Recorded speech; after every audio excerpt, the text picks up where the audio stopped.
Welcome into Missing the Point and the returning triumphant Power Ranking show. I am your host, DK Sizzle, Dave Clark. We're here with the usual suspects, Joe Malkin and Bob Kelly. I'm really excited because we took a week off for Thanksgiving. We all spent some time with our families. A lot of good football happened. A lot of really cool matchups. It was a great red zone day last Sunday. Like a lot of really cool matchups happened. If you're watching this on the YouTube and you're wondering why I'm draped in the Irish tricolor, it's because the British royal family has somehow invaded the TD Garden. And we seem to be celebrating that for some God unknown reason. Pretty sure America fought a war against them, but so did my native country of Ireland. So I stand in solidarity and protest against that useless organization. Go watch the fucking Crown if you want that. Like it's Celtics basketball. It's a fucking Irish town. Get out of here with that. Anyway, we're talking about football. We're talking about football this week. That's what we're doing. Gentlemen, I'm excited to be back. It's been a little bit of a crazy week, like I said, but I'm pretty sure that's becoming the siren song of this show. I feel like it's been a bit of a crazy week every week. This one might have actually been a little bit more tame. So we're going to talk about some fun stuff. We're definitely going to get to the 2017 running back draft class at one point because they just had themselves a fucking week. It might be the greatest season, bro. Yeah, right. I mean, it's crazy. It might be the best running back draft class in history. I can't think of a better one, and I'm not gonna. And we're definitely gonna do a little talk about some bets at the end of the show. But mainly, the thing we're here for is to talk about the power rankings. So I'm gonna start us off with a number 10 with a bullet, the Baltimore Ravens. Now, I have to tell you guys, few shows now, I've kind of plugged them as a dark horse. But I saw some disturbing stats over the weekend. And not to mention their obvious fourth quarter troubles and their sort of inability to close out a game efficiently and put a team away. But apparently, the only quarterback worse at the deep ball than Lamar Jackson statistically this year is Zach Wilson. So that disturbs me a little bit, especially since I've been high on Lamar's arm on the eye test. Now, I think we've discussed thematically, Joe, the underneath throw being a really great way, if you do it effectively, to hide a lot of deficiencies in the quarterback position. My question to you is this going to be a problem for the Ravens? And when you get to the playoffs, is that deep ball necessary? Do you need that deep ball to win a Super Bowl? Do you need it? Go ahead. No, and here's why. This Ravens team is really good. They're just not fully healthy right now. And I feel like we've been saying that all season about them. If it's not Gus Edwards or Kenyon Drake or Mark Andrews or the rookie tight end there, likely, there's always somebody that's on the bench because they're injured. And when they get healthy, those deficiencies will be hidden again because that John Harbaugh offense is very similar to a dink and dunk style of offense. And it works for them. I mean, they have the second best tight end in the NFL in Mark Andrews. They have a great rookie tight end. And not to mention, because I have to mention it every week when we talk about the Ravens, they do have the best kicker of all time. So I think Lamar can get away with not being able to throw that deep ball. I think they're going to climb the rankings here in the next few weeks because I think a couple of these teams are going to slip. Two that we'll get to shortly. But no, when he doesn't need the long ball. He is bad at throwing the long ball, but his arm is very good. I mean, look at Madden ratings, right, Dave? Like, so what if his long ball rating is a 70 because his medium range and short range balls are 95, and his ability to read the situation and know when to take off is insane. I mean, he's just such a good quarterback. I actually think he might, just looking at him, he might be underutilized by John Harbaugh, and I don't know how to utilize him the correct way, but he's doing a hell of a job down there with what he's got around him. And that was something that I don't think we necessarily said on the show about Lamar Jackson, but I think it was kind of hinted at in the media and around the NFL that, can this guy succeed when he faces adversity? And right now he is, by all intents and purposes, succeeding facing adversity with a lot of guys that have been on the shelf. So no, I like this team. I'm with you, Dave. I'm a big proponent of the Ravens. I think they're going to climb this top 10, and I think they're going to do very well towards the end of the season and in the playoffs. I agree that his ability to read the game is definitely like jumped up Yeah. several times over this season. And I think as much as me and Bobby were a little bit all over John Harbaugh at the start of the season and his decision making in regards to game management, I do believe that they're kind of getting it together. My concern isn't necessarily that he doesn't have the deep ball, Bobby. It's that he still fucking throws it. Like he still fucking puts it up. And he definitely did slice up who the fuck did they play last weekend? He definitely did definitely did slice up the Jaguars a little bit on the deep ball, especially towards the end of the game. But the problem is if you suck at it, the other team comes down with it half the time. So, and the problem is maybe Jacksonville's getting better. Maybe Trevor Lawrence, like we slept on him a little bit. Maybe when you have Urban Meyer as your coach, you shouldn't really be judged for like what your rookie season is. Maybe all that's true. But if you're genuinely a Super Bowl contender in the Baltimore Ravens, that statistic is true about Lamar Jackson, and you look like you look in the fourth quarter.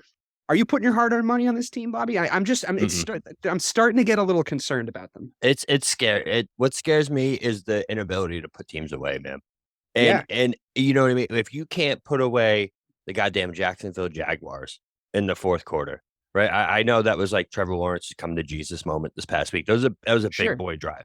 Couple big boy throws in that drive. And that going for two, that decision to go for two, like I don't want to take anything away from the Jags because honestly, that took a brass set of balls. And it did.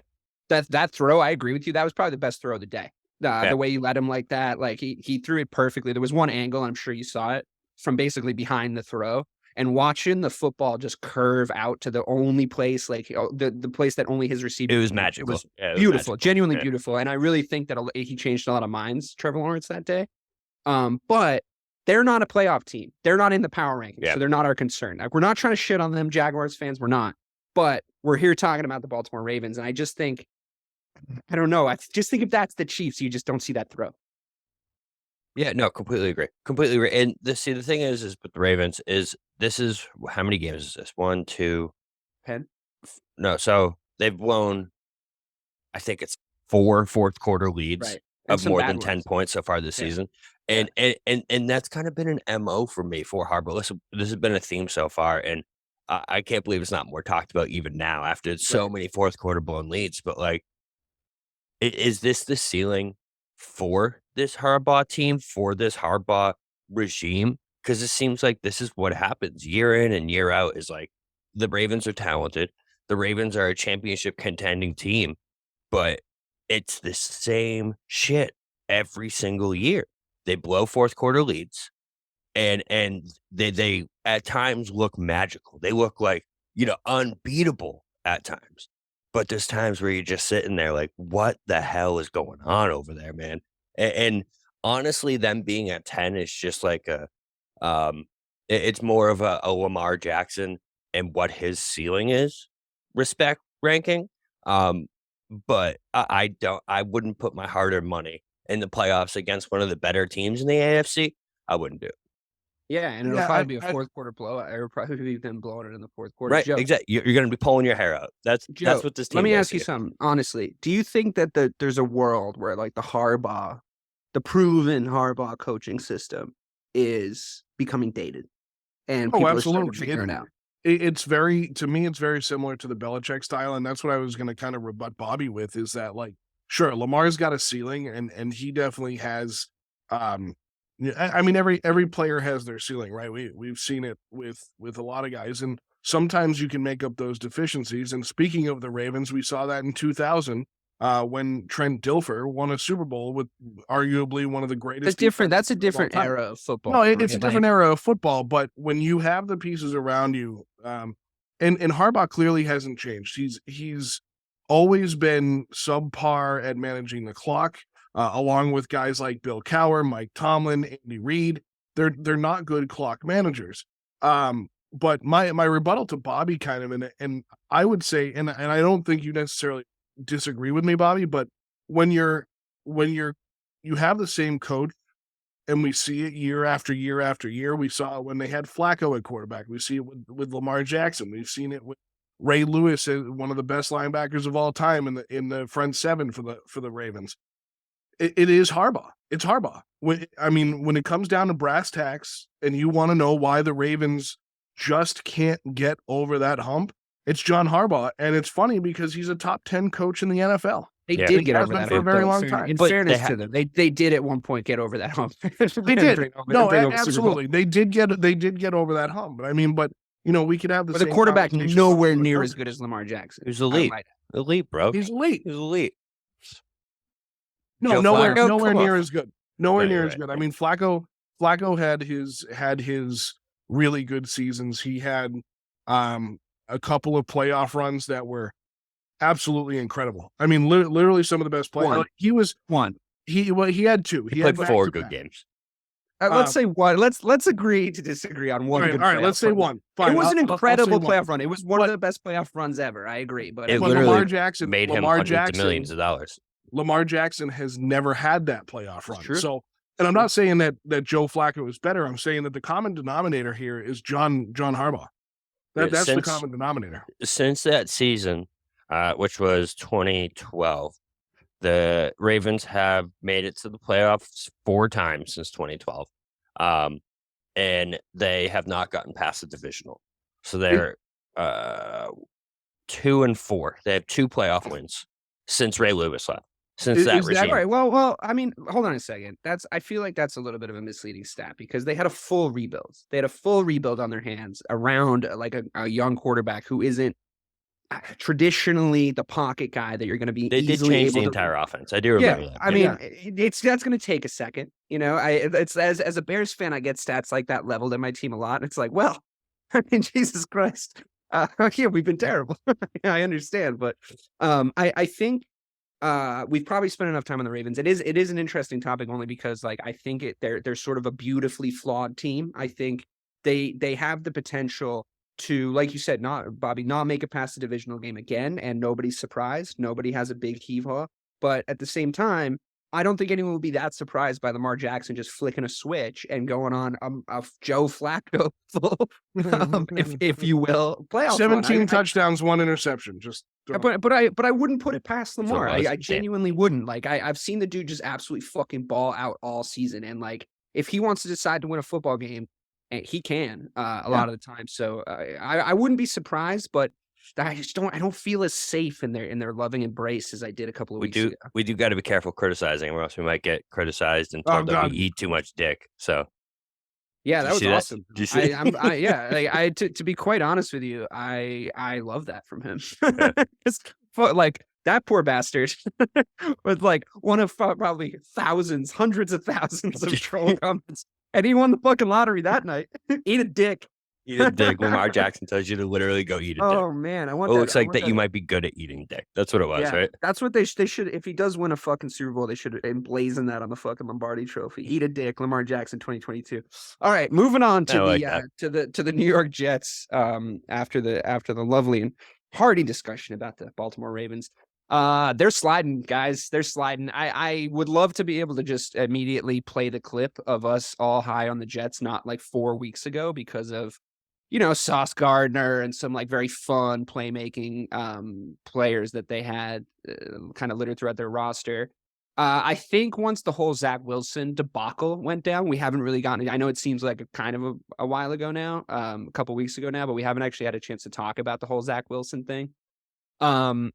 He's obviously trash, and any team that has a quarterback controversy of that magnitude this late in the season is, quite frankly, I hate to cross off a power rankings team, but they're an automatic cross off to me when you have a quarterback situation like that happen. So, I mean, I know it's a little bit of an aggressive take. So if you guys think I'm being too harsh on the Jets, feel free. But Bobby, what do you think the rest of this Jets season is going to look like? And do you genuinely believe you're going to type in JETS to your next week's power rankings? I think we're going to learn a lot about them this week.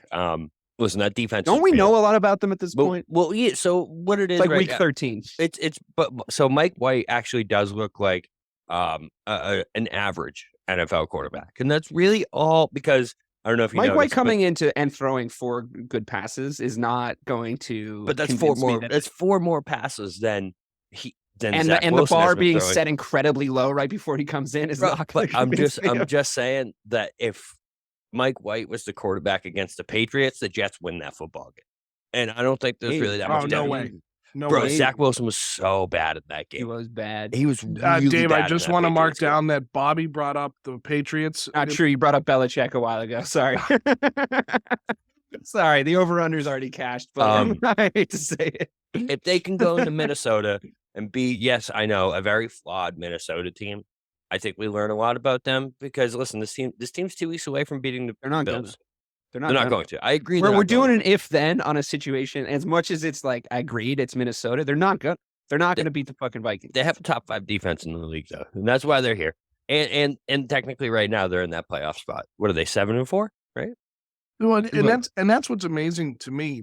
Just to kind of jump in there, Dave, is like we're talking about a 7-4 football team. 7-4, 7-4 football team that has I'm going to put quotes around it, a quarterback controversy, because there's no quarterback controversy. Yeah, Zach Wilson sucks. Sure, but you switch out your quarterback at this point in the season. Like, it's not a good sign. But that's what I mean is like, I don't understand where that came from. Did that come from the owner? Did that come from Woody Johnson? Did that come from Joe Douglas? It came from the game tape from Zach Wilson. It came from Zach Wilson being a douchebag. I think if he took accountability, for him being a fuck up against the Patriots, he's still a quarterback of this team.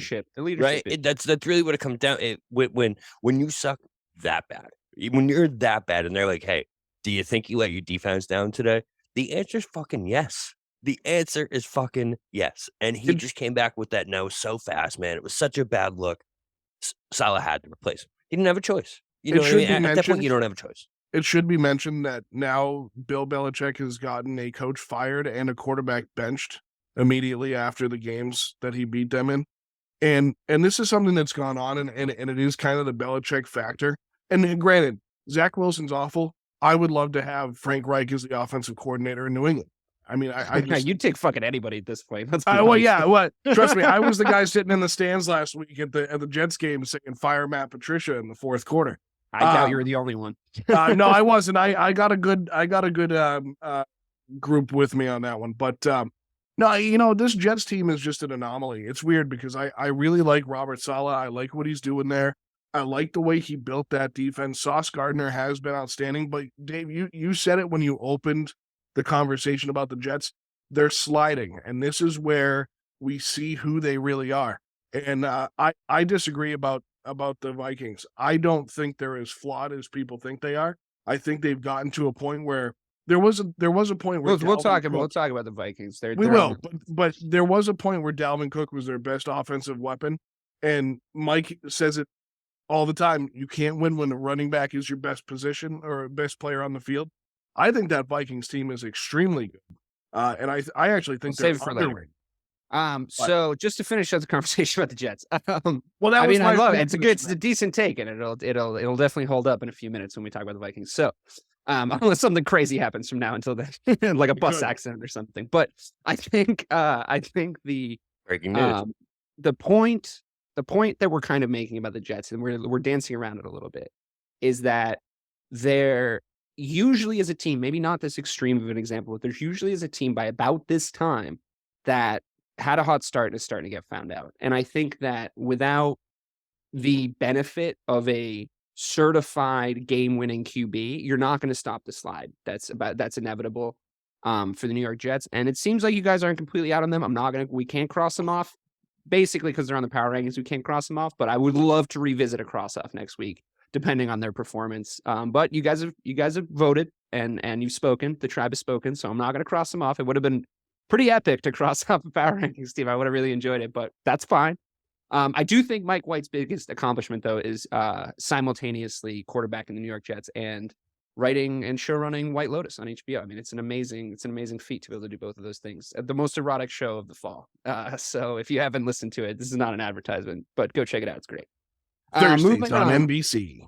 It's on HBO, actually.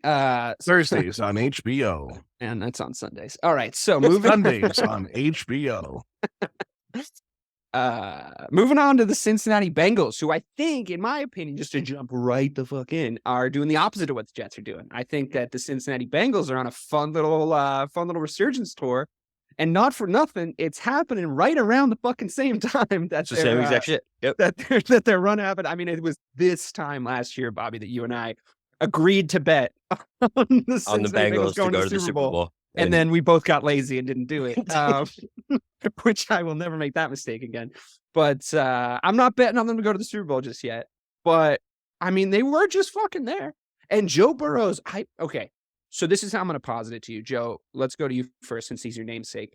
He's got a little body language change happening, Joe Burrow. Like he's never not confident, and I do love that about him. But there's a certain swagger about his play now. Like a couple of pointing to the first down, dropping the ball when he runs in for a first down, and he's making some kind of saucy plays and just being like, that fun little Joe Burrow minx that we know and love, and he's really bringing it. My question is twofold. A, would you agree that there's a body language change in him?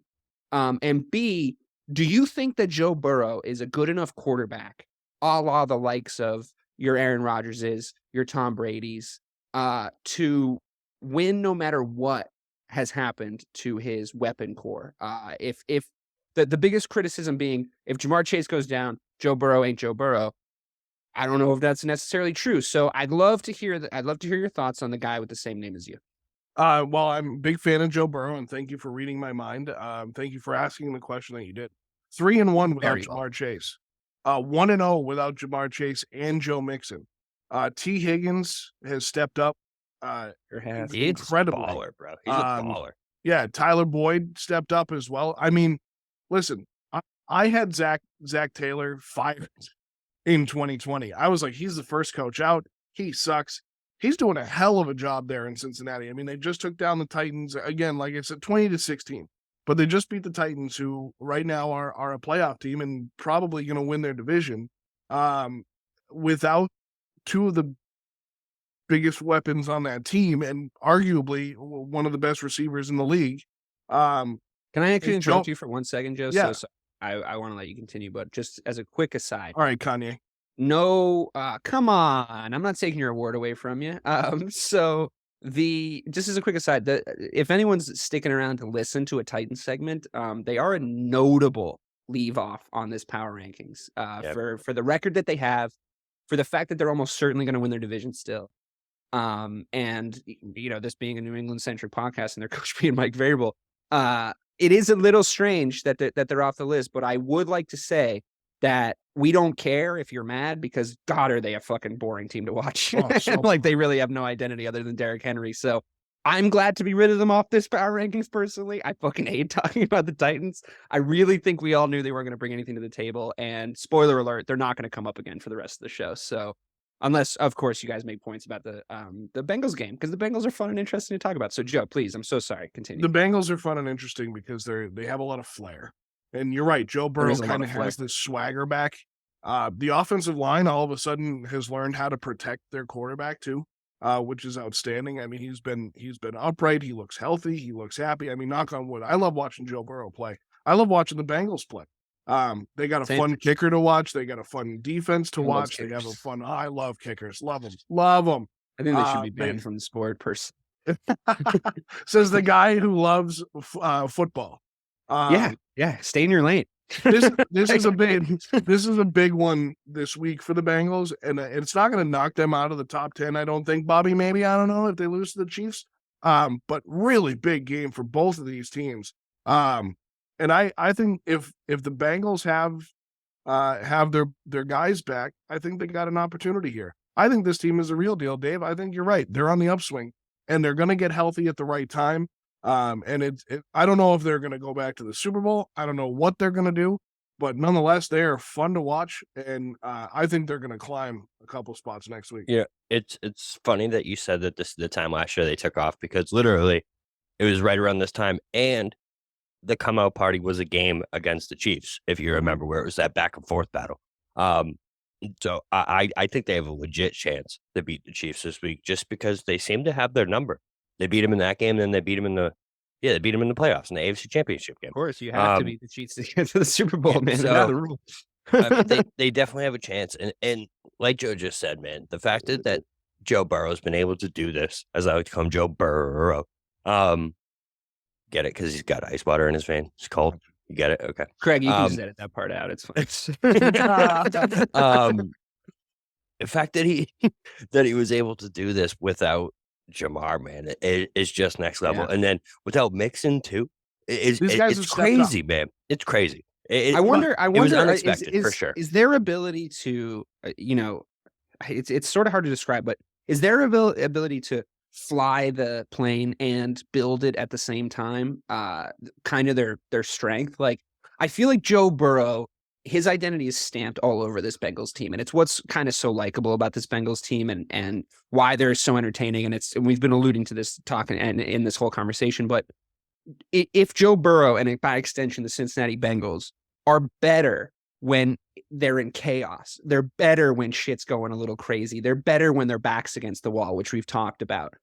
Does that sort of put them in pole position to be the team that figures it out by the time the playoffs come around, and then they look like the Bengals of last year at the right time? I mean, we've already seen it happen once. That this is the crazy part. Am I talking myself into betting on them getting to the Super Bowl again? Yeah, yes, you are. But here, let me bring you down to earth real quick. And this is their final 6 games of the season. The Chiefs, the Browns, who they've already lost to. They'll beat them. The Buccaneers. That's a dub too. The Patriots. That's a 100% a dub. Sorry. The Bills. All right, I'll say an L there. And the Ravens. Yeah, they could beat the Ravens for the last game of the season. Sure. That might be to win the North. That might be a North championship battle right there. Win the division. But right there, I can agree with you, Dave. Like, I see like a 4-2, a 3-3 in there. Is that enough? And will that be enough of a climb for them to kind of shoot off into the playoffs and be able to go? I mean, they could still take the number 1 seed. I mean, especially if they could come out and beat Buffalo. I mean, we'll see. I mean, I'm sold on the Bengals. I love watching this team, like I've said a few times, and you've said as well, Dave. But yeah, no, they're awesome. They run the table. 9-1 to win the conference right now, and 20-1, 20-1 to win the Super Bowl. It's not as good as last year. 20-1 to win the Super Bowl. I mean, that's because they got there last year. That's why. Well, the point I was just about to make, and we'll move on now from the Bengals as much as I love talking about them, but the point I was just about to make is if they run the table on those last games that Joe just described to us, they're, I think, the automatic favorites. Sure. Other than the, I mean, it's just like, because they've beaten the Chiefs, right?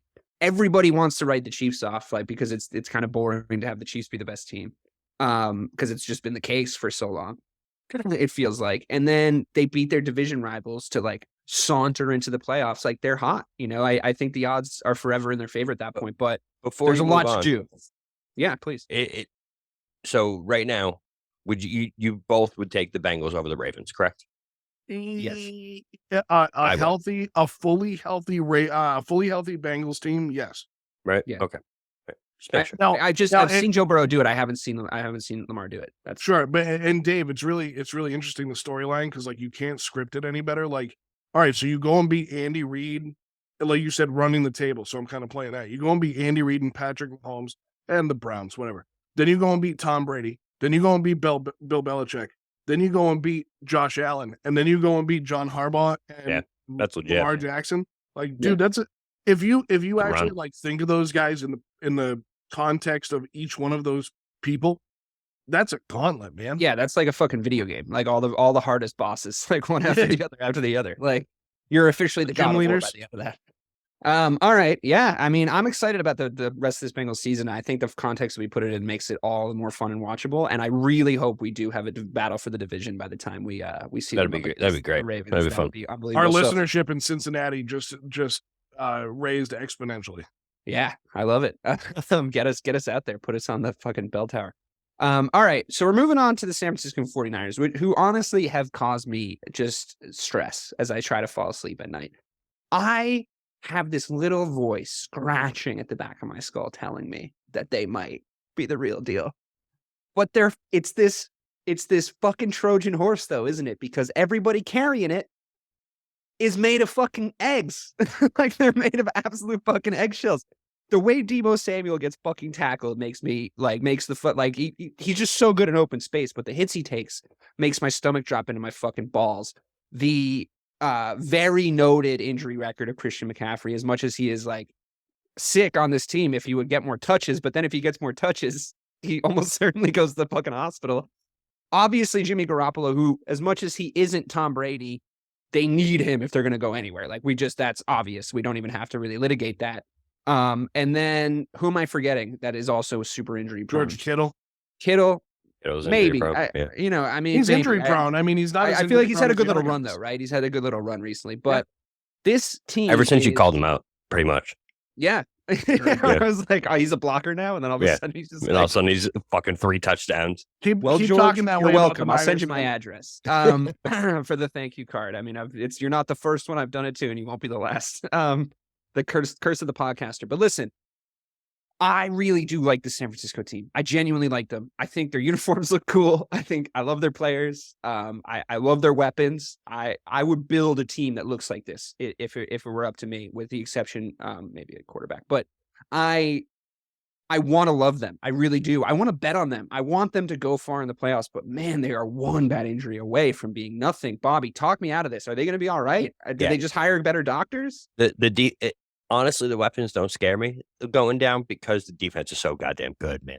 That's the best defense in the league, and that's coming from a Cowboys fan who loves my defense. There's a couple studs on that defense, a little injury prone, also though. Yeah, Bosa's a little injury prone. Those muscles like to rip off their you body. mean I don't understand it. But so far this season, still be good if he went down. I really do. Like, I do think it's a well-run unit, but I mean, it fucking hurts you if Bosa goes down. Like 7 games so far out of 10.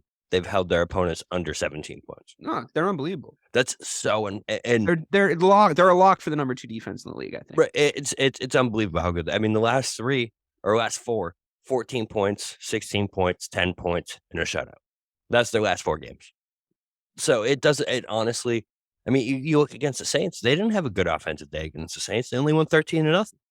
You know what I mean? So like, it's not the offense that's going to drive this team far into the playoffs. It's not. And that's not what scares me. It's not Jimmy that scares me. None of that scares me. It's not? No. It's a full unit. It's the defense, bro. That defense is legit. And they can shut any offense down on any day. So that's why they were I would love to see them play the Cowboys how nostalgic would that be? I would love that. I don't want to do that. Listen, we did that last year. I don't want to do it again. But for me, like, watching, we're all from the same generation. Like, watching the 49ers play the Cowboys in a playoff game to me is like, that's like childhood, you know? Like, those are 2 teams that like should be there in the playoffs playing each other. Like, I love that. Like, I don't want to do it again. I'm okay. It's a cold Saturday, and we're tuning into the 49ers playing the Cowboys, like, in Dallas. And then like there's like another NFC game going where the Bears are playing the Packers or something. Like, these are the teams I want to see in the playoffs. Like, it's really genuinely awesome. So before Joe like jumps out of his fucking underwear, I'm gonna let him go off about Jimmy G a little bit, because quite frankly, like, we were wrong and he was right. I don't. He played great against the Cardinals. Yeah, man. He played great in that game. Again, I don't think he has the best deep ball in the world, and I was looking up deep ball stats in order to lambast Jimmy G, and that's when I came across the Lamar Zach Wilson tidbit. But statistically, his deep ball's not that bad. I think he knows when to throw it, and I think he's game management and his play has been really great. I think Bobby made a really good point about Christian McCaffrey being the perfect guy to come in for him. So, all right, Joe, it's your victory lap. I genuinely believe that Jimmy G is the reason he turned them into a contender this year. And maybe all they needed was competent quarterback play, but you're right. Dave, with all this deep ball talk, I'm wondering if you meant to Google balls deep and you kind of just got caught up in football. Jimmy G is... We can edit that one out too, Craig. It's fine. Jimmy G is not only the most handsome quarterback in the NFL. I think Tom Brady's probably still more handsome. Yeah, I don't. It's close. Well, not anymore. Not with those cheekbones. If we're gonna litigate, not with those not with the new cheekbones. Justin Fields is fucking great looking. Just putting it out there. Yeah, he is. Great hair. Not great looking is Trey Lance.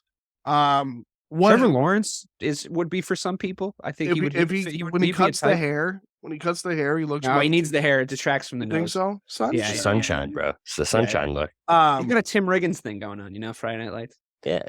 I love this 49ers team. I love that. I echo everything Bobby said because he's absolutely right. The defensive unit is ridiculous.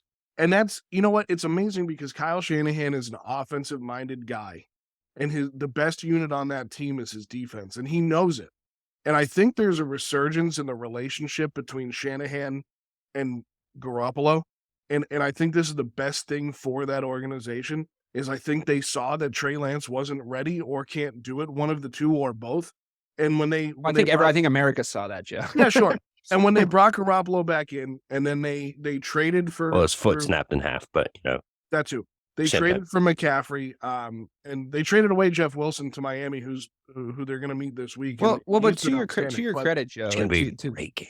To be honest, Trey Lance goes down, fair enough. But Joe did say, which is sort of my whole point, if you take Jimmy back out after Trey Lance's play up until that point, and once he comes back in, that would be insane.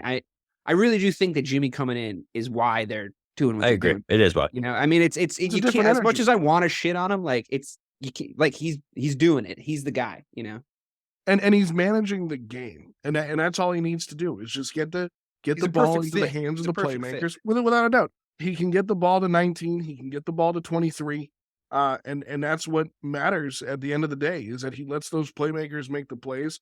This week, Bobby, this might be the biggest game of the week, and we're talking about an AFC-NFC matchup because America's game. These two teams are really good, the Dolphins and the 49ers. I'd love to see the 49ers knock them off, but we'll talk about the Dolphins in a little bit because I'm kind of starting to fall in love with them too.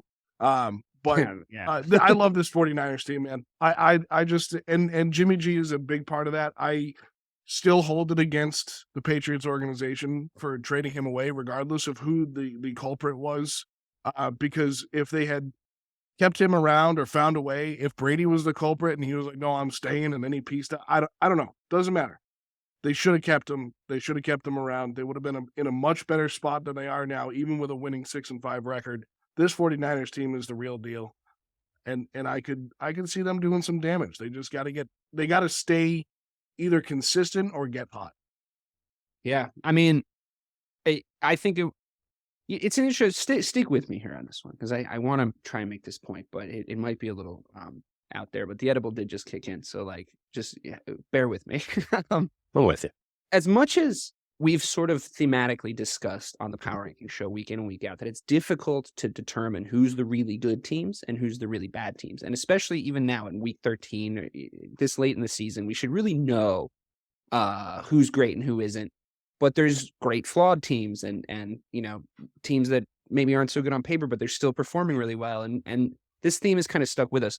I think what we do know, though, about this season, and I think this has been sort of special about this NFL season in a narrative way, is we know the likable teams that are good and the unlikable teams that are good. So I'm going to use this as a transition. So we have the San Francisco 49ers, and we go I don't know, man. It'd be pretty cool to see them make a run. If it's not going to, obviously it's not going to be the fucking Bears, right? I need another team to sort of root for, right? To make a little run. Bobby, I know you're in a different position. You're obviously a Cowboys fan, and they're going to compete with the 49ers in the NFC, but you get what I'm saying, right? They're just kind of a likable team. There's studs all over their offense. You and I both fucking love great defenses. Joe, I know you do too. You come from a defensive heavy franchise. As much as, they had Tom Brady. I mean, the Patriots they're a defensive team. That's who Bill Belichick is, right? That's his identity, right? So we all share that passion and that love. Now you have another team that's good on paper that we're going to move on to at number 6 in the power rankings, but oh my, are they unlikable for whatever reason? I like Dalvin Cook, I like Jefferson. I like these players, but you have this comedy villain in Kirk Cousins at quarterback. And I'm not going to relitigate the Kurt and primetime thing as much as maybe last week was a little bit of a different story. The Cowboys coming in, we haven't had a chance to talk about this because we took a week off. The Cowboys coming in and taking a fucking shit on the head of the Minnesota Vikings. It was so beautiful. Deeply satisfying to me. And I'll tell you a couple of reasons. One, I really enjoyed being high on the Cowboys this year. It's been a really nice thing for me. Why? Because I'm not a full-blown Cowboys fan, so they can't break my heart, but they're a fun team to watch. So it's nice to trail them and I talk to Bobby once a fucking week on the show. But man, them shitting on the Vikings and then just bending the Vikings over in front of the entire nation and being this is who they are. We know you thought this is who they are. This is who they are, was so fucking satisfying to me. I enjoyed. I didn't turn it off. I didn't turn it off. I watched every until score. CBS turned it off for you. Right? No, I had it on the Sunday ticket. I watched the whole fucking thing. I watched every single thing. So at the end of the day, thankfully we know who the Vikings are now. So they've mercifully dropped down the power rankings a little bit. Kirk Cousins is Kirk Cousins. But do you kind of get what I'm saying about like the good likable teams and the good non-likable teams? It's going to come up again when we get to the Dolphins. It's going to come up again when we get to the Eagles. Like there's something about these teams. There's now an identity that's emerged. And it's really fun to watch. So the vaudevillian villain Vikings come in hot at number 6.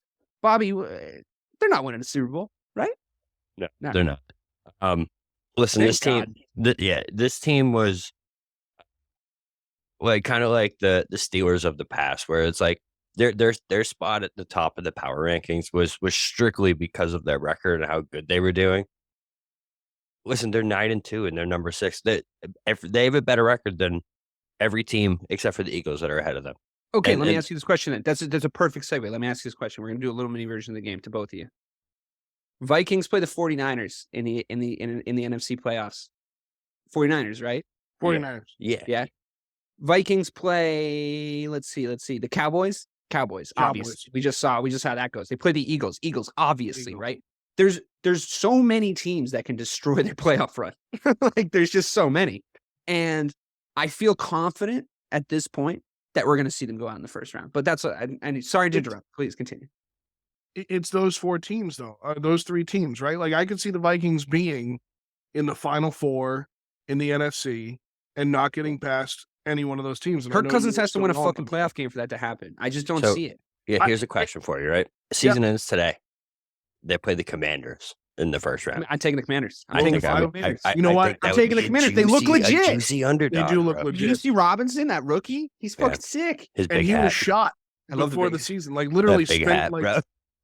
Like I'm getting one. I'm hat. fucking getting one. Let me know if you want a big hat. If they play the Vikings and they beat the Vikings, I'm fucking coming on this podcast in a big hat. That's fucking happening. Yo, can we actually make that agreement? Let's make that agreement. Oh hell yeah, I'm buying a big hat. Oh yeah, I'm buying a big hat. One way or the worst part, and I know we're now talking a little bit about the Commanders, but let's do that. Let's play that. They deserve it. If they do, because they played very well. I'd have them on this. I'd have them on this top 10 above at least 2 teams that I can see right now.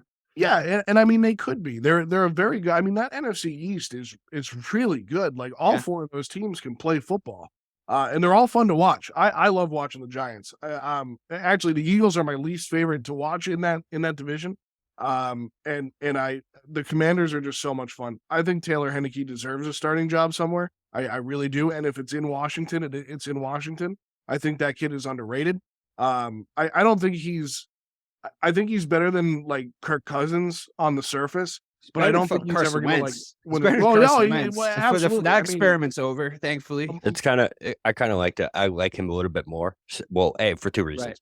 Right. A, because it means we never have to see Carson Wentz again. And B, that Jordan thing that he's doing with the Jordans, where he buys a new pair of Jordans for every team he beats. That's pretty fucking cool. Yeah, it is. He's a badass. I love watching Taylor Heineke play. There's a reason why I started him in my fantasy league. It hasn't gotten me a win yet. But I just love the kid, so I got him there. Him and Justin Tucker, they start every week. But yeah, no, he's keeping all those kids. He's keeping all those kids that work in those sweatshops that make those Jordans employed. So it's true. That's an act of magnanimous kindness, if you ask me. Anyway, leave that part in. What else? Sweatshop humor doesn't fucking get your ball rolling. That's too far. That's too. Bobby, hey, Bobby, none of them are listening to this show. It's fine. Yeah, they're not allowed to on their 3-minute break. Fucked up, dude. Hey, too far, man. Too far. That was too. I support the unionization of all sweatshop employees and Starbucks workers. Next, but listen, I just think it speaks volumes to who the Vikings are. That we all just sat here and said that we think the Taylor Heineke Commanders could beat them in the first round of the playoffs. So, I feel like that's really what the Vikings are. You know what I mean? They're just because their owner sucks and just because their name sucks doesn't mean we can't put some respect on them. Oh my god! And that foot. Did you see that Sean Taylor mannequin? That's so embarrassing. That organization. 2 years in a row. 2 years in a row, they did that to him. You know, they literally they literally hired Ron Rivera just to have some respect in that organization because I mean, that. I do like Ron that, Rivera. I mean, I think everybody likes Ron Rivera, so I agree with that. But I think, man, I don't know. I don't know why he went to work there for that fucking guy. But it is a good, fun football team to watch. I mean, you just reminded me though that we were like talking nicely about a fucking Dan Snyder owned fucking Washington Commanders football team, and now just think of the big hats. That's how I'm gonna like them. The big hats just does it for me. Remember when Dan Snyder came out and was like, remember when Dan Snyder came out and said he had dirt? Go ahead. Hey, sorry, remember when Dan Snyder came out and said he had dirt on all the owners, and then they were like, "Hey, fuck you, Dan Snyder." And he like backed down like a child. So, yeah, he's such a little bitch. Dan Snyder is the worst owner in all of sports. I don't. He's awful. I just feel like, well, I don't know, those like fucking oil money fuckers that own like Manchester City. Yeah, they're like chopping people's heads off. I'm not entirely sure that's probably a little worse, but I think it's if a bunch of dirt came out of it again about like NFL owners, like would anybody really care or be surprised? Like these people are all awful. We're like aware of that. We just have to like live in a little bubble where we think about the big hats, like Bobby says.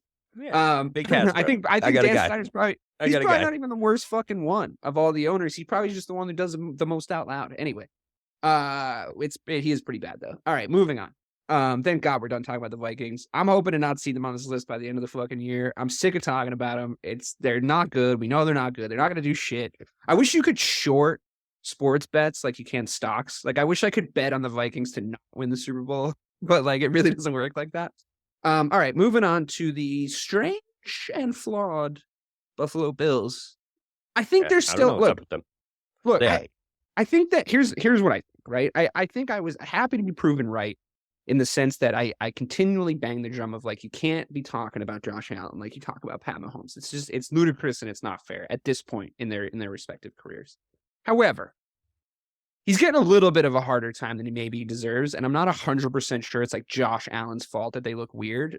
And you know, I'm not one to like want to give credit, you know, to just the quarterback and like beat him up when it's him, kind of sliding. But if they won a bunch of games leading into the playoffs and they still they return to looking like the contender that they came into the season as, would anybody really be that surprised? I mean, they're still a fucking wagon, right? Like we say it every week. I know they look strange and I know they look flawed and I know they look beatable. And I know that I still think that if they saw the Chiefs in the AFC Championship game and I think it would be at Arrowhead at this point, I think they're fucked. I think they're going to get buzzsawed. But like, they've still got something about them. You can't just write them off just because they've like lost a couple of games. We don't want to be too reactionary about the Bills, right? Or am I crazy? A big test for this team, Dave, is what happens. Well, as we're recording, what happens tomorrow night. When this comes out, what happens tonight when they play the Patriots at Gillette in Foxborough. You know, Sean McDermott always has a hair across his ass for Bill Belichick. And most coaches do, but we've seen kind of outbursts from McDermott in the media regarding Bill Belichick. So, I mean, let's see, because I think Sean McDermott is headstrong, and I think that's part of their issues. I think another part of their issue is that Josh Allen is injured. I think there is something to that UCL injury. The biggest thing that they improved on this year is that they have an actual running game, and Devin Singletary looks like an actual NFL running back. Their defense is really good. They did lose Von Miller though, which is a big loss for that defense. It's tough, isn't it, to say that much shit, to talk that much shit about the fucking Minnesota Vikings, and they beat the fucking Bills, and it's just like it's so disconcerting at the same time, right? It's parody, Dave. It's just all parody. Well, I mean, but if they have parody with the Vikings, then we shouldn't spend that much time fucking talking about them, right? Yeah, but we're not talking about the Brad Childress coached Vikings. We're not talking, you know, like I think your biggest thing against the Vikings is Kirk Cousins, and I don't blame you for that reason. I don't blame you for that because I'm the one that will talk you into a mediocre quarterback like Kirk Cousins. We played that game before on many shows. I think the Bills are more unlikable than the Vikings. The Bills are the wagon. The Vikings are the pretenders. And it's Mike Zimmer too, a little bit, just for the record. Oh, Mike Zimmer. It's not just Kirk Cousins. But. Yeah, no, but Kevin O'Connell's their head coach. Former Patriot quarterback. Right. O'Connell. And yeah, I mean that's fucking weird too.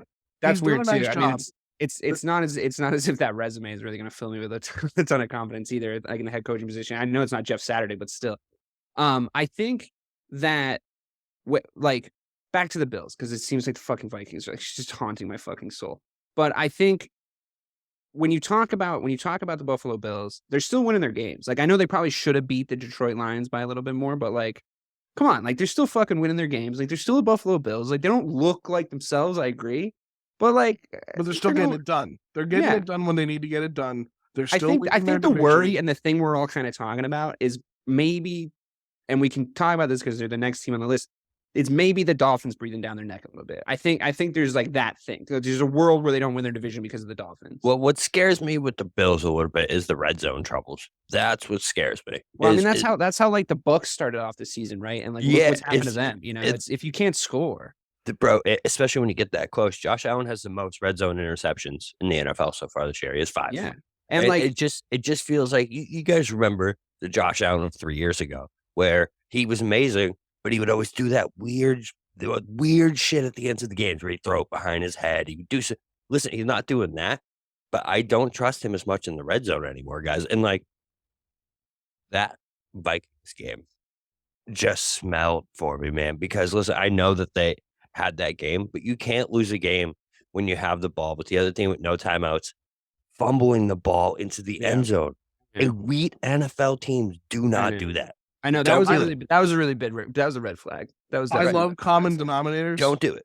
I love common denominators, as I've said before. And one of the biggest differences for the Bills this year from last year and the last few years is the fact that Brian Daboll is no longer the OC. I think that has something. I think that has something to do with this. I mean, look at what Brian Daboll has. Yeah, he's really good. Has made Daniel Jones look like in New York. Like, he literally saved the career of Daniel Jones just by getting hired as the head coach there. Like, you want to talk about quarterback whisperers when we're talking about a Frank Reich or an Adam Gase. No, this is that guy. And I think that that's part of his troubles is the fact that he doesn't have that guy anymore. But what about the Dolphins being right there? I mean, we might as well transition into this conversation. Like, we're going to do your top 4 games since there's 2 and 2. I do want to touch on the Dolphins a little bit though, because they really do hit the theme of the likable team. Like, they are so ludicrously likable. Like, you even said it, and they're in your division, right? So that's a hard thing to admit. I can't see a world where I ever am sitting on this podcast and being like, you know, the Green Bay Packers are a pretty likable team this year, and it's just like it to me. It's it's the head coach and his relationship with Tua and their fun little like back and forth. It's their fact that they have the best wide receiver duo like ever. And they're like fucking tons of fun to watch. But also I think the fact that they're a little bit of a surprise. Like, I think we could have maybe predicted they were going to be okay, but I think they might be legitimate contenders, like sort of informed by the fact that they're the 4th best team in the NFL, according to Bobby this week. So, and I think well deserved. So briefly, because we are going to do the Final Four game at the end. If you had to pick between, since the Bills are now not involved in the Final Four game, if you had to pick between the Bills and the Dolphins to beat the Chiefs in the AFC Championship game right now. Bobby, you ready? Do you want to say it at the same time? Yeah. 1, 2, 3. Dolphins. Yeah. Wow. Yeah. Me too. Yeah, me too. Yeah. Which is weird because the Bills beat the fucking Chiefs this year. Yeah, so, but they've got that magic about them. There's a little bit of a fucking pixie dust about him this year. And Jeff Wilson's perfect for that offense, man. And he fits into that zone run scheme so well. And having the Wilson Mostert combo now, that's so much speed in the backfield to add on to the most speed I've literally ever seen from those 2 wide receivers. I was thinking about this earlier today, actually. Do you remember week 1? Or was it? I think it was week 1 or week 2. We were talking about overreactions and how much we love them. And one of the main ones we brought up was, is this the best wide receiver duo we've ever seen? And, you know, some people were, yes, it's an overreaction. No, it's that, bro, this isn't an overreaction anymore. I mean, their numbers are unbelievable. Yeah. Unbelievable. And Tua looks like a real NFL quarterback. And again, another coach that goes in, takes over, changes the system a little bit. And you're right, Dave, you said it, and their back and forth is incredible. Just the way they talk to each other. It's half of my TikTok feed is just like those 2 talking to each other. That's because I keep sending it to you guys in the Discord. It was unbelievable too, because of the way, like, he came out this week and spoke about that whole relationship and how much it changed him as a quarterback. And you could see it because last year, when a quarterback's playing timid, it's so obvious. You know what I mean? Like you can literally see them whine or pump those throws and be like, "Oh, I'm going to hit that throw," and then they don't do it. Tua's not doing that this year. Confidence is such a big part of that position. Yeah, 100%. The confidence in yourself, confidence in your lines, your offense's confidence in you, your relationship with your defense, and I think that those intangibles, if you're going to bottle that of every NFL team, the most full bottle right now would be the Miami Dolphins. I just think that there's something about the way that they're joined together as a cohesive unit, and the way that they lead. And Bobby made this great point. I keep a couple of weeks ago on the Power Rankings, I keep thinking about whenever I listen to them talk to each other, like they're such like millennials, like they're such like our age, our generation. Like you're starting to see guys in their early 30s like get into these positions and they sort of talk like us and they see the game like we do, and it's a cool, respond to it so much better. Yeah. Because so much better. The players are younger, and I think he talks to them. I think he has an authority about them, but I think he talks to them like they're people. And I think as sports and specifically this game moves forward, you have to understand that like generations as they come through are like so much more educated about who they are. They have so much easier access to information, and our generation was like not super respectful to our elders, if you guys remember. And like, I think the next one after us isn't going to be much better. And I think it's because we have a respect is earned attitude as a generation, because we like keep watching ludicrous tragedies happen like once every few years. And we're maybe a little bit jaded. And I think you can see that with the kind of reflection of who these guys are and the way that they're running the team. And I just think it's fucking awesome. I've worked for the guy.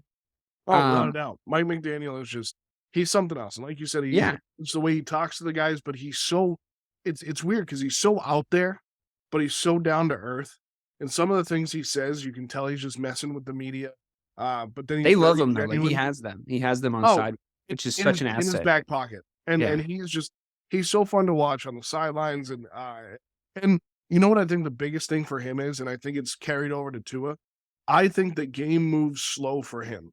You know what I mean? Like the game doesn't speed up. He's got like a football brain. Yeah, he's got a football brain. It's just the way he's wired. And I think that's helped Tua. And I think that relationship on the sideline to get Tua to stop thinking about what he's going to go do next. And then instead of just going and doing it, I think has really helped. And I just, it's weird. It's weird to say as a Patriots fan that I like this Dolphins team. I like their head coach. I would love to have him in New England. And I think that's another thing from my standpoint as a fan. And Craig might even agree with this, but just hearing and seeing and knowing who Bill Belichick is, and then seeing this side of a head coach is just it's refreshing. It's just it's nice to see, and just a different style. Before we move on, I got one last question about the Dolphins for you, Bobby.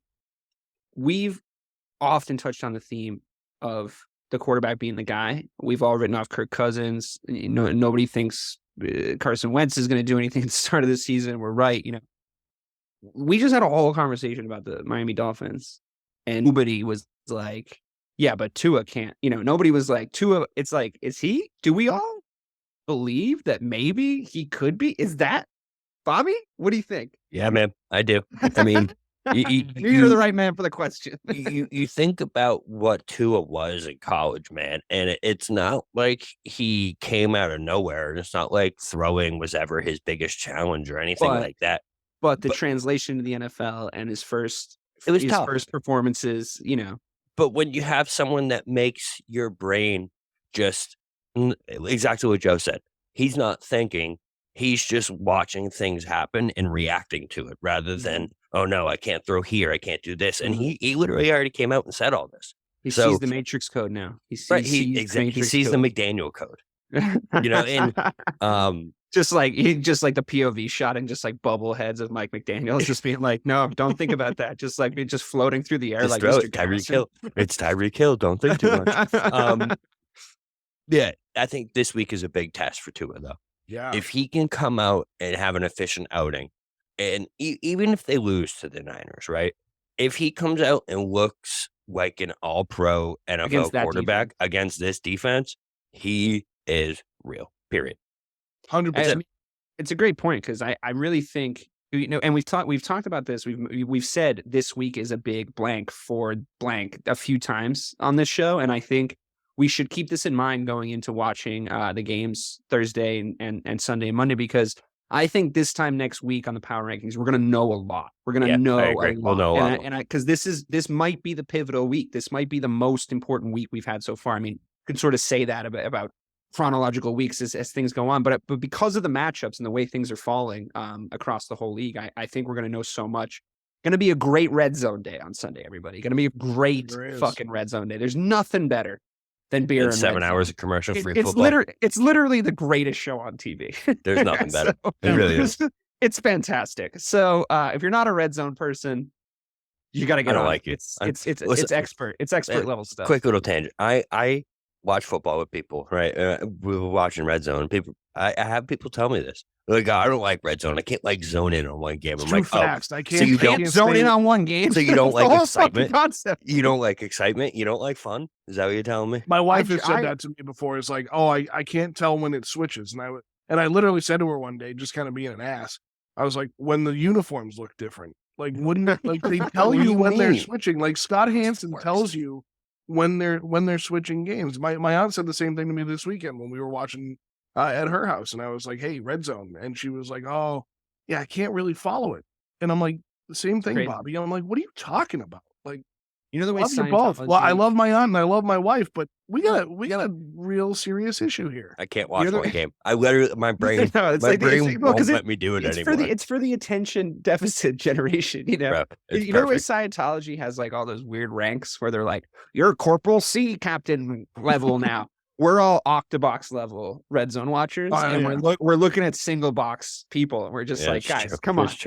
I mean, I got my Octobox badge like 4 years ago. You gotta get on my fucking level here. All right, that was fun. So every week on the Power Rankings, we play a little fun game with the top 3, or now recently top 4, once it's actually been relevant. We again have 2 AFC teams and 2 NFC teams in the top 4. So I'm going to pose this question to the expert panel, like I do every week.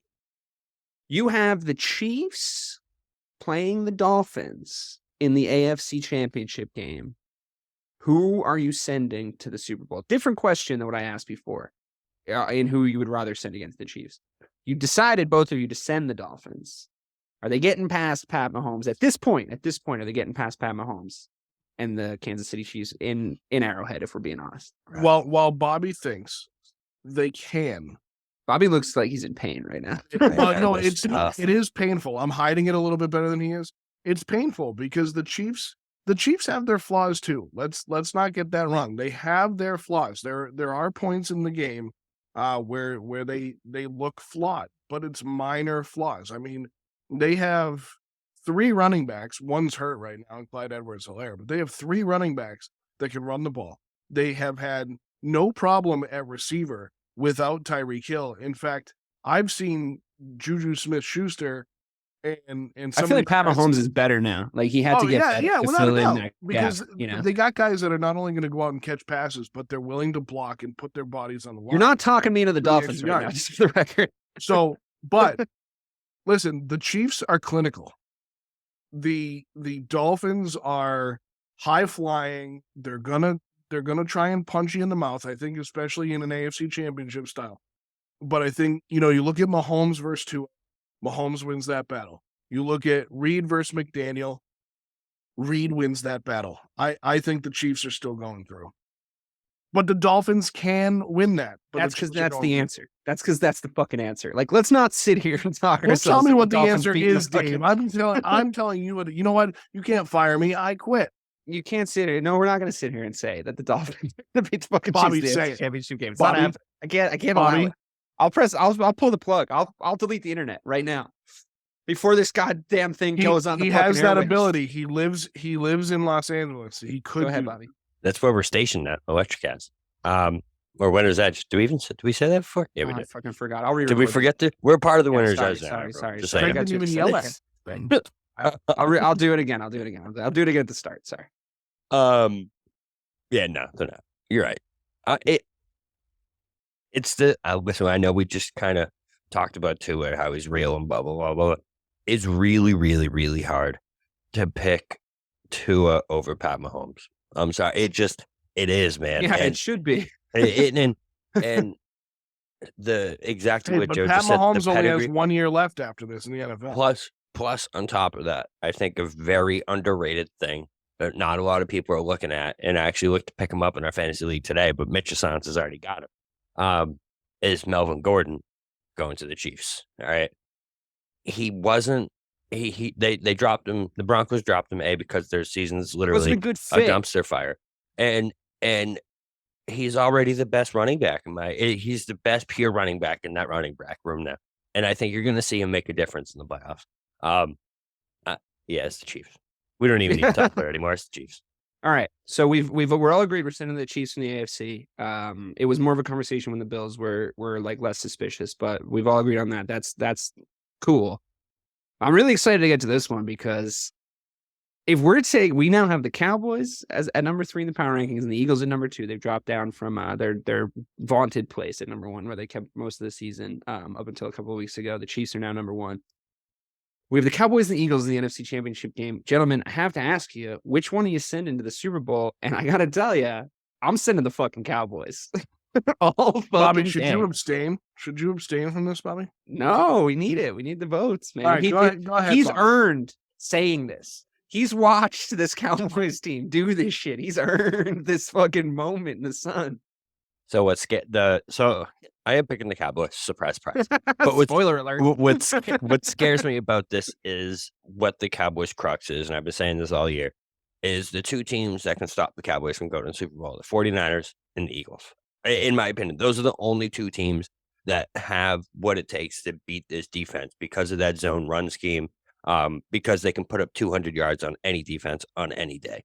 That being said, not the Vikings. I think Jalen Hurts crumbles against this pass rush in the playoffs. I really do. I think this Cowboys pass rush is elite, and especially if we get OBJ to come in and add that extra weapon on that offense. Everybody thinks they're going to get OBJ though. Like every team thinks they're going to get him. So that's he's looking like the Cowboys. No, I'm picking the Cowboys. Come on. I said it last year, and my soul literally would not let me. I could try and say the Eagles, and my soul wouldn't let me do it. So it's like that. It's like that scene in Liar Liar when he can't say the team is the Eagles. Yeah, you wouldn't be Cowboys. What color is that pen? I said it last year, and I was wrong, and I'll say it again this year. If the Cowboys sign OBJ, they don't go to the Super Bowl. I do, however, think you're right. One, that if they play, so we're just going by power rankings, obviously, because it's the power ranking show. If they play the 49ers before they get to the Eagles in the NFC Championship, I think that's really their crux here. Like that's where the issue is going to happen. What's that? Kryptonite. I do. I feel that. No, I feel the 49ers are the Cowboys' kryptonite. They have been before. They will be again. They need to not see them if they're going to get to the NFC Championship game. I agree. But I think this Eagles team is. Sorry, Bobby. They're 9-1. Do you see record. the stress in me? Just thinking about that. Their 9-1 record is a facade. I think that the big three factors, right? Like I look at the defenses. The Cowboys' defense is better. I think Jalen Hurts is a better quarterback than Dak Prescott, but I think Dak Prescott has a bigger set of nuts than Jalen Hurts. And Bobby, I think your hat might like blow off your head when I say this. I think Nick Sirianni is not a good NFL head coach, and Mike McCarthy wins the coaching battle here because he's been there before. He's done it before. He has a Super Bowl ring. Absolutely, the Cowboys beat the Eagles and go to the Super Bowl. Yeah, I mean, I can't argue with you there. I thought fucking Vikings never fired Mike Zimmer. So I'm gonna cry. At the end of the day, I think it's going to be a really interesting playoffs. It's going to be a really interesting week, this upcoming week. That would be the best Super Bowl matchup out of everything, right? Cowboys Chiefs. Chiefs. That would be the best. It would be really tough though, because on the show I would have to really talk to you about contingency plans for the inevitable Chiefs victory. That would be Super Bowl. That would be an intervention. Because it's bad. It's bad to watch your team lose in the Super Bowl, man. It's bad. It hurts. It hurts because like that week and knowing you, they give you an extra week to think about it, and then you're like, oh, what if they win? What if they win? And I know you, and there's going to be a lot of what if they win in your brain, and then like I'm going to be got to hear about really, it in the really, Discord for 2 weeks. yeah, I'm going to be really concerned about the sexual. If this happens, I'd be blowing up that Discord. No, It I'm would just be serious. all day long. But if they notifications. went to the Super Bowl and lost, I'd be really concerned about the sexual tension between you and a 9mm. I would be very, very concerned about it, and we would have to really have people watching you at all times. But this has not passed yet. This is a super fun week coming up. I'm really excited about it, and I can't wait to talk to you guys next week about the awesome and fun NFL season. This has been Missing the Point, brought to you by the Winner's Edge Podcast Network. Thank you so much for tuning in. Have a good rest of your night.